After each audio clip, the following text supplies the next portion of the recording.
Uma boa noite a todos. Nesse momento estamos iniciando o nosso Evangelho no Lar, luz para todos nós.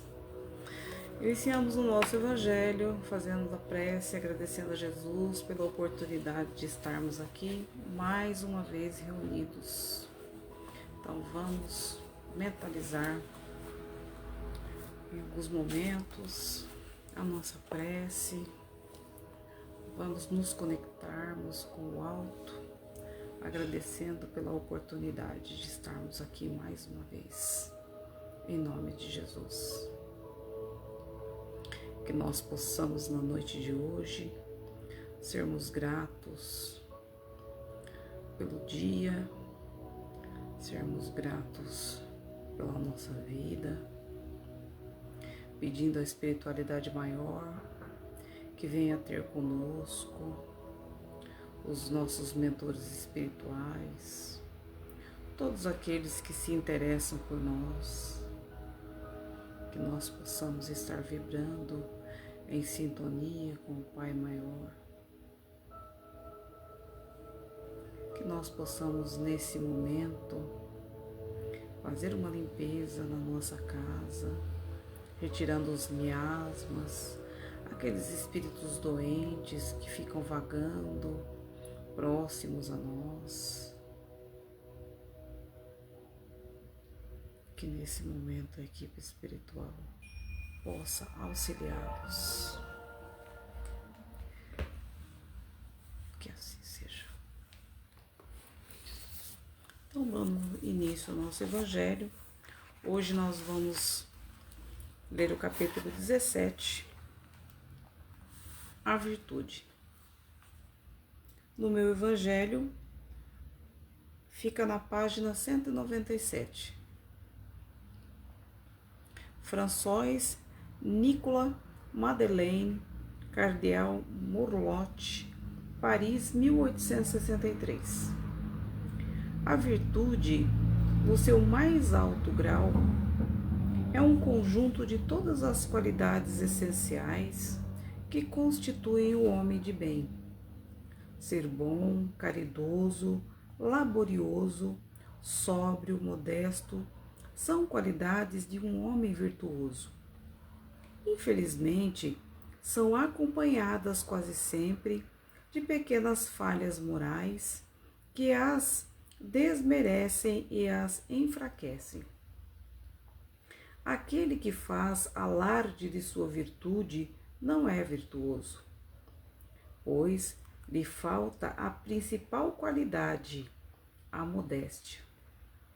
E tem um vício mais oposto, o orgulho.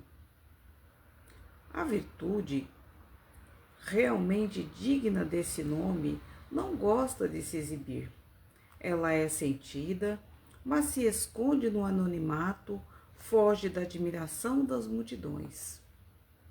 São Vicente de Paulo era virtuoso. O digno cura de Ars era virtuoso e muitos outros, não muito conhecidos no mundo, mas conhecidos de Deus. Todos esses homens de bem ignoravam que eram virtuosos. Deixavam-se ir pelas correntes de suas santas inspirações e praticavam o bem com o total desinteresse e completo esquecimento de si mesmos. A virtude, assim compreendida, é praticada e que eu vos digo, meus filhos, essa virtude verdadeiramente cristã, verdadeiramente espírita, eu vos convido a consagrar-vos. Afastai-vos vosso coração dos sentimentos de orgulho, da vaidade, do amor próprio, que sempre desvalorizam as mais belas qualidades. Não imiteis o homem que se coloca como modelo, se gaba de suas qualidades para todos os ouvidos tolerantes. Essa virtude com ostentação esconde muitas vezes uma multidão de pequenas mesquinharias e odiosas fraquezas. Em princípio, o homem que exalta a si mesmo, que se ergue em uma estátua à sua própria virtude, aniquila por essa única razão todo o mérito efetivo que possa ter. Mas o que direi daquele que dá valor em parecer aquilo que não o é? Compreendo muito bem que o homem que faz o bem sinta no fundo do coração uma satisfação íntima. Mas, uma vez que essa satisfação se exteriorize para provocar elogios, degenera em amor próprio. Vós todos, a quem a fé espírita reanimou em seus raios, que sabeis o quanto o homem está longe da perfeição, não façais nunca uma tolice dessas. A virtude é uma graça que eu desejo a todos os espíritas sinceros, mas advirto, vale mais poucas virtudes com a modéstia do que muitas com o orgulho. Foi pelo orgulho que as humanidades se perderam sucessivamente, e será pela humildade que deverão um dia redimir-se. Então aqui ele fala muito bem a respeito das nossas vaidades, do nosso orgulho, né? Que quando nós fazemos algo para alguém, algo de bom, que nós possamos deixar isso no oculto, que isso não precisa ser aí ventilado no dia a dia, porque isso nada acrescenta no nosso ganho diário, né? Isso aí só serve para a nossa vaidade e mais nada.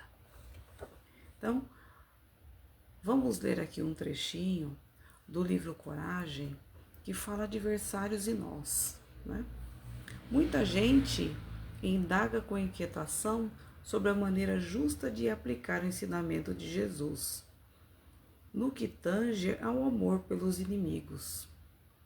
Aquele companheiro ter-nos-á ferido, impondo-nos prejuízos graves. Outros nos terá deixado o espírito em chaga aberta a golpes de ingratidão. De que modo expressar-lhes o amor segundo os princípios do Evangelho? Aqui o livro nos faz uma pergunta, né? Das pessoas que nos tratam com desprezo, as pessoas que nos tratam com ingratidão, as pessoas que não são boas para nós. Será que nós agimos realmente, aplicamos realmente os ensinamentos de Jesus para com essas pessoas, para com o nosso próximo, para aquele do nosso entorno? Urge, porém, observar que Jesus nos pede amor pelos adversários, mas não nos recomenda aceitar ou amar aquilo que eles fazem. Ou seja, Jesus pede para que sejamos tolerantes, né? Mas que não aceitemos aí tudo aquilo de mal que as pessoas fazem para nós. Que nós possamos sim sermos tolerantes, mas que não aceitemos as coisas ruins que as pessoas fazem conosco. Nós podemos sim amar as pessoas, mas não precisamos estar próximas a elas. Determinada pessoa agiu contra nós e claramente não lhe aplaudiremos as diretrizes. No entanto, ser-nos-á possível acolhê-la no clima da fraternidade, compreendendo-lhes a posição de criatura que haverá adquirido com isso pesada carga nas lutas íntimas. Quando alguém faz o mal a você, ele só está adquirindo débitos perante o Pai Maior, a detrimento de si própria. Podemos, além disso, amar perfeitamente os que erram contra nós, entendendo que as falhas deles hoje serão talvez nossas. Amanhã, atentos que devemos estar às qualidades falíveis de nossa condição. Nós não somos perfeitos e nem sempre tratamos o outro como irmãos. Então, que nós possamos também nos policiarmos. Com símile, imaginemos o enfermo e a enfermidade. Deixaremos de amar os nossos doentes, porque estejam doentes. Quando falamos em amar os doentes, estaremos ensinando o amor pelas enfermidades. Amar os adversários será respeitar-lhes os pontos de vista e abençoá-los sempre que tomem caminhos diferentes dos nossos. Nem todas as pessoas olham para as coisas com o mesmo olhar que nós olhamos. Nem todas as pessoas concordam com tudo aquilo que nós pensamos.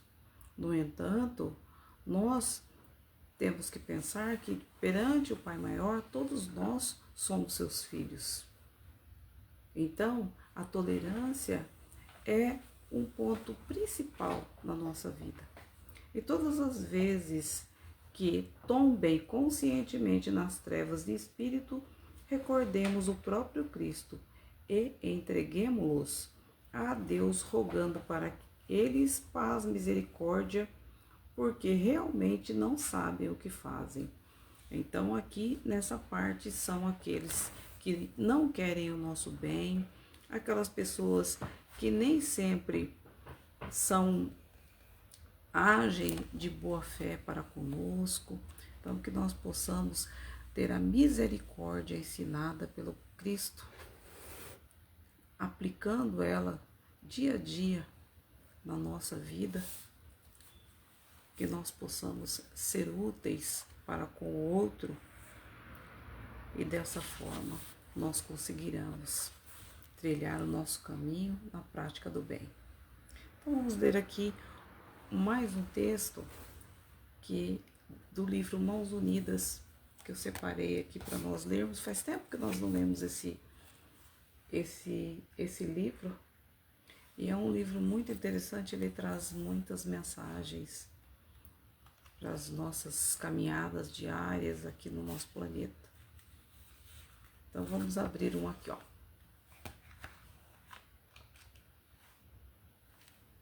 Vamos ver o que caiu aqui para nós lermos. 36, capítulo 36, a página 115. Entendimentos com Jesus. Olha, dando sequência nos livros do que nós já estávamos falando aqui. Todos podemos realmente dialogar com Jesus através dos seus ensinamentos, a fim de que nos descortinem os caminhos da paz, da iluminação espiritual, desde que nos adaptemos ao Senhor, sem exigir que Ele se adapte a nós. Muitas vezes nós queremos colocar Jesus, no mesmo patamar que nós mesmos, Não pensamos aí na grandiosidade do Mestre e achamos assim que ele tem que resolver todas as nossas questões. As palavras do vocabulário serão as mesmas da experiência comum. No entanto, o sentido surgirá essencialmente diverso. Exaltemos os grandes vultos da terra que se caracterizam pelo elevado gabarito de inteligência ou de virtude. O Cristo acrescentará que serão eles efetivamente os bem-aventurados se forem humildes de espíritos. Falaremos acerca da libertação do mal.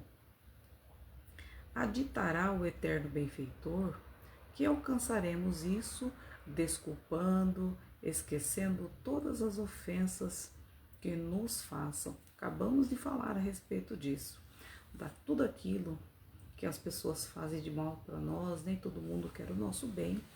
Então, que nós possamos ser tolerantes.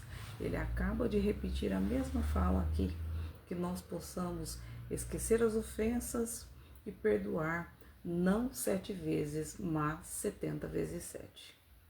Reportar-nos-emos às lutas, problemas que a todos os desafiam, as trilhas do aperfeiçoamento da evolução.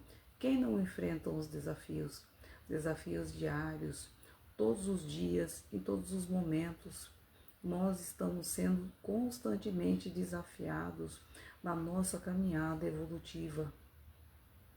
Responderá a ele apenas no exercício constante da paciência é que nós conquistaremos nossas próprias almas. Comentaremos a necessidade do poder. Ele nos dirá que disporemos de semelhante recurso através da cruz ou, mais claramente, pela aceitação de todos os conflitos e obstáculos, edificando com eles o melhor ao nosso alcance. Então, as dificuldades, elas aparecem no nosso caminho constantemente, como ele fala aqui, através da cruz, né? Nós queremos o poder, mas nós temos tantas dificuldades, tantos obstáculos aqui do nosso dia a dia, e ele fala aqui em cima, ó, que nós possamos, diante das dificuldades, principalmente das dificuldades das pessoas que estão no nosso entorno. Eu acredito que as maiores dificuldades que nós estamos tendo nesse momento são as dificuldades de relacionamento. As pessoas muitas vezes não se respeitam, né? Não se entendem, e ele fala aqui na questão desses obstáculos e conflitos, né? Referimos aos que perseguem, aos que nos perseguem e injuriam. Acentuará o excelso amigo que nos compete colaborar em todo o reajuste da harmonia e da segurança, orando pela tranquilidade e pelo progresso de todos eles. Na verdade, na tranquilidade e no progresso de todos nós. Solicitaremos, talvez, perseguições destacadas nesse ou naquele setor da vida, né? Que são justamente aqueles momentos em que nós queremos aparecer mais, ficar mais evidência, que nós queremos assim mostrar tudo aquilo que nós fazemos, né? E ele tem a resposta aqui embaixo. Observar-nos-á ele com maior, que o maior no reino de Deus será sempre aquele que fizer-se servidor de todos. Então, nas palavras do mestre, nós não precisamos mostrar aquilo que nós sabemos, nós não precisamos falar daquilo que nós colocamos em prática. Nós temos que servir sempre, que foi a palavra do Evangelho aqui, inicialmente, que nós falamos a respeito da virtude. Então, o livro faz o fechamento dessa palavra aqui. Não alegues desconhecer o que Jesus pretende de ti. Basta que afinemos os nossos propósitos do Senhor nas lições do Evangelho e saberemos indubitavelmente tudo aquilo de justo e certo que nos cabe a cada um. Então ele fala na primeira passagem que nós lemos do Evangelho a respeito da virtude, de que pessoas virtuosas, elas não precisam estar em evidência, elas precisam somente fazer a prática do bem. No segundo livro que nós lemos, nós falamos a respeito daquelas pessoas que não nos querem bem, e que Jesus nos ensina que nós temos que amar a todos indistintamente, amar os nossos inimigos, mas nós não precisamos conviver com esses inimigos e nem aceitar aquilo que esses inimigos fazem contra nós. Nós precisamos sim amá-los, mas eles não precisam nos atingir. Não vamos deixar que essas coisas entrem no nosso coração. Então, que nós sejamos tolerantes para com aqueles que caminham conosco, mas que nem sempre nos querem bem. E a gente sabe que tem muita gente que muitas vezes por inveja, orgulho, vaidade, ciúmes, ainda são falhas muito grandes na nossa caminhada, e muitos ainda têm isso no coração e que se voltam muitas vezes contra nós. Dando sequência aqui no nosso evangelho, vamos ler mais um trecho que é do livro Vinha de Luz, capítulo 122. Hoje, onde estivermos, porque o salário do pecado é a morte, mas o dom gratuito de Deus é a vida eterna com o Cristo Jesus, nosso Senhor. Essa passagem está em Paulo, Romanos, capítulo 6, versículo 23. É uma carta de Paulo aos Romanos. Para os que permanecem na carne, a morte significa o fim do corpo denso. Para os que vivem na esfera espiritual, representa o reinício da experiência.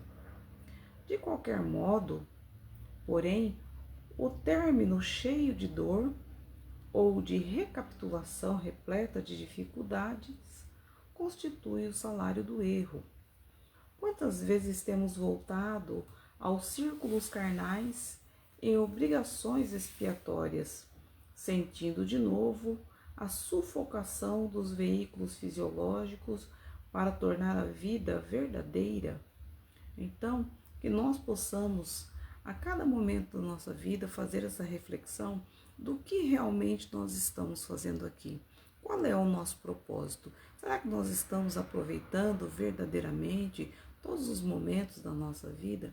Será que nós estamos verdadeiramente aproveitando o máximo da nossa passagem aqui no planeta, nos ensinamentos do Cristo? Porque ele fala aqui, que o salário do pecado é a morte, mas o dom gratuito de Deus é a vida eterna em Cristo, nosso Senhor. Então, somente essa fala dele, a vida eterna em Cristo, nosso Senhor, já mostra o quanto Jesus veio para nos orientar, quantas orientações nós temos no Evangelho de Jesus. Se você for pegar ali o Novo Testamento, todas as passagens faladas por Jesus são orientações para nós, que nem sempre nós conseguimos seguir. Muitos aprendizes estimam as longas repetições. Entretanto, pelo que temos aprendido, somos obrigados a considerar que vale mais um dia bem vivido com o Senhor que 100 anos de rebeldia em nossas criações inferiores. E ele segue. Infelizmente, porém, tantos laços grosseiros inventamos para nossa alma, para nossas almas, que o nosso viver, na maioria das ocasiões, na condição de encarnados ou desencarnados, ainda é o cativeiro das milenárias paixões. Foi aquilo que nós falamos, a respeito do ódio, do orgulho, da vaidade, de nós querermos estarmos sempre em evidência, queremos sempre mostrar aquilo que nós fazemos, o quanto nós somos bons, o quanto somos generosos, o quanto praticamos o bem, Então, ele fala aqui, a respeito dos laços grosseiros que inventamos, para o nosso cativeiro. Concedeu-nos o Senhor a vida eterna, mas não temos sabido vivê-la, transformando-a em enfermiça experimentação. Daí procede a nossa paisagem de sombra, em desencarnando na terra ou regressando aos seus umbrais. A provação complicada é consequência do erro. A perturbação é fruto do esquecimento, do dever. A provação complicada é consequência do erro. A perturbação é fruto do esquecimento do dever, como eu mesmo disse. Renovemos, pois, no dia de hoje, onde estivermos. Ouvidemos as linhas curvas de nossas indecisões. Façamos do nosso esforço a linha reta para o bem, com a vontade do Senhor.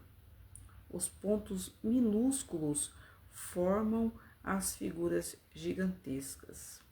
Então, que nós possamos sempre trabalhar de uma forma muito simples, muito tranquila, na nossa caminhada, todo dia acrescentando um pontinho na nossa evolução, uma coisa boa, um trabalho voluntário, uma coisa digna, é muito importante na nossa caminhada. As coisas mínimas constroem as grandiosas edificações. Reiteremo-nos das regiões escuras da morte na prática do mal, para que nos tornemos dignos da vida eterna, que é o dom gratuito de Deus. Então, nós recebemos de graça a nossa vida eterna. Então, que nós possamos fazer dela cada vez mais valer a pena aqui, né? Que nós possamos ser cada vez mais instrumentos do Mestre Jesus, caminhando e auxiliando, não somente a nós, mas todos os outros que caminham conosco. Hoje nós estamos já finalizando, partindo aqui para a prece final, muito agradecidos pela oportunidade do Evangelho. Nós não podemos esquecer que a nossa campanha do Evangelho no Lar é para todos aqueles que buscam aí ou que ainda estão iniciando o Evangelho, que possa fazer o seu momento uma vez na semana, colocando aí uma jarra com água, separando alguns trechos da Bíblia, algum trecho numa passagem, alguns livros. Eu costumo ler vários livros aqui na minha casa, separo vários livros, mas tem algumas pessoas que gostam de ler a Bíblia, somente o Evangelho. Então, separar, né, um dia na semana, uma leitura edificante. Esse momento que nós tiramos, essa 1 hora que nós tiramos, 40 minutos do Evangelho, ela serve para higienizar a nossa casa, proteger o lar que nós moramos, trazer as boas energias, os bons espíritos para estar conosco. Também nesses momentos que nós fazemos o Evangelho no Lar, nós conectamos as pessoas que caminham conosco, os nossos filhos, marido, esposa, pai, mãe, avós, aquelas pessoas que estão sempre junto conosco, nossos irmãos, né? Colocamos aí a nossa intenção, as nossas preces a todos esses que são a nossa família sanguínea e também a nossa família espiritual. Aqueles espíritos que já desencarnaram, nosso pai, nossa mãe, cunhados, primos, sobrinhos, todos aqueles. Então, todos esses estão nesse momento das nossas preces aqui no nosso Evangelho no Lar. E a nossa sugestão é essa, que nós busquemos uma vez na semana, de uma forma bem simples, buscar um texto, uma leitura, para fazermos aqui mesmo, para fazermos essa conexão com a espiritualidade maior. Partindo agora para o final do nosso Evangelho, vamos ler aqui uma prece da coletânea de preces que fica no final do nosso Evangelho, no capítulo 28.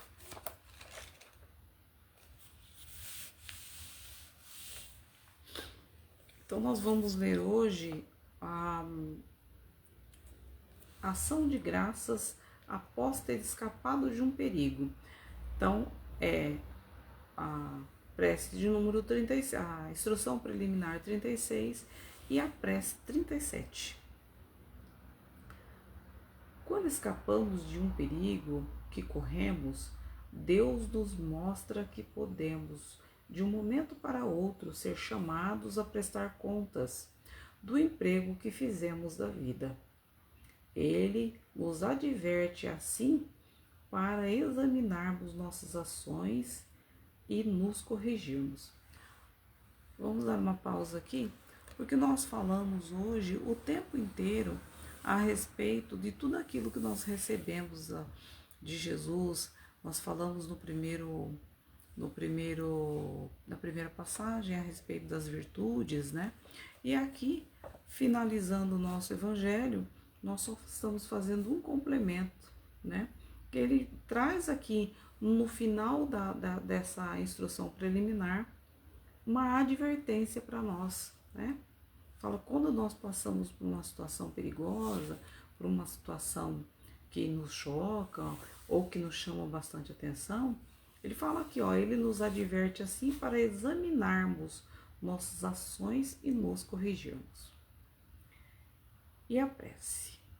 Meu Deus, e vós, meu anjo guardião, eu vos agradeço pela ajuda que me enviastes no perigo que me ameaçou.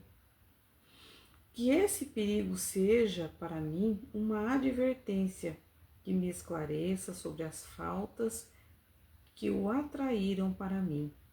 Eu compreendo, Senhor, que minha vida está em vossas mãos e que podeis retirá-la a qualquer momento. Inspirai-me pelos bons espíritos que me ajudam. O pensamento de como empregar utilmente o tempo que ainda me deres na terra. Meu anjo guardião, sustentai-me nas resoluções em torno de superar os meus erros e de fazer todo o bem que estiver a meu alcance, a fim de chegar menos imperfeito ao mundo dos espíritos quando Deus me chamar. Então, nesse momento, agradecidos pela oportunidade que Jesus colocou em nossas mãos, que é a nossa própria vida, nós vamos fazer a nossa prece aqui de encerramento.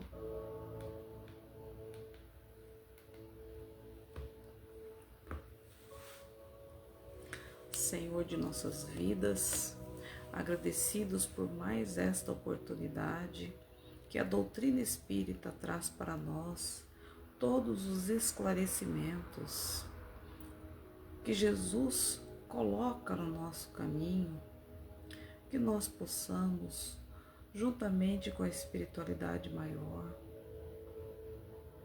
fazer uma limpeza na nossa casa, em nós mesmos, retirando todas as energias negativas, retirando todas as energias que nos deixam pesados, cansados.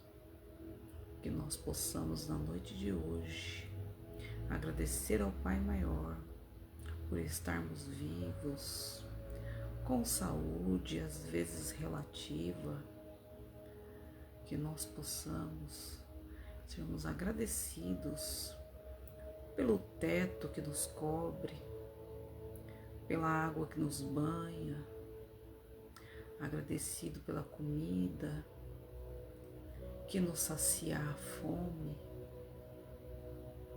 agradecido pelos corações amigos que caminham conosco, que muitas vezes somente nos olham e nem sempre traduzem em palavras todo o amor que tem por nós. Que nós possamos, na noite de hoje, agradecidos a Jesus pela oportunidade, sermos melhores a cada dia e também sermos instrumentos na luz e na paz. Que Jesus esteja presente aqui na minha casa, todos aqueles que estão conectados conosco, todos aqueles que entrarem em contato com esse Evangelho, que possa receber as bênçãos do Pai Maior. Que assim seja, Senhor Jesus. Uma boa noite a todos, que Jesus proteja e nos guarde. Que assim seja.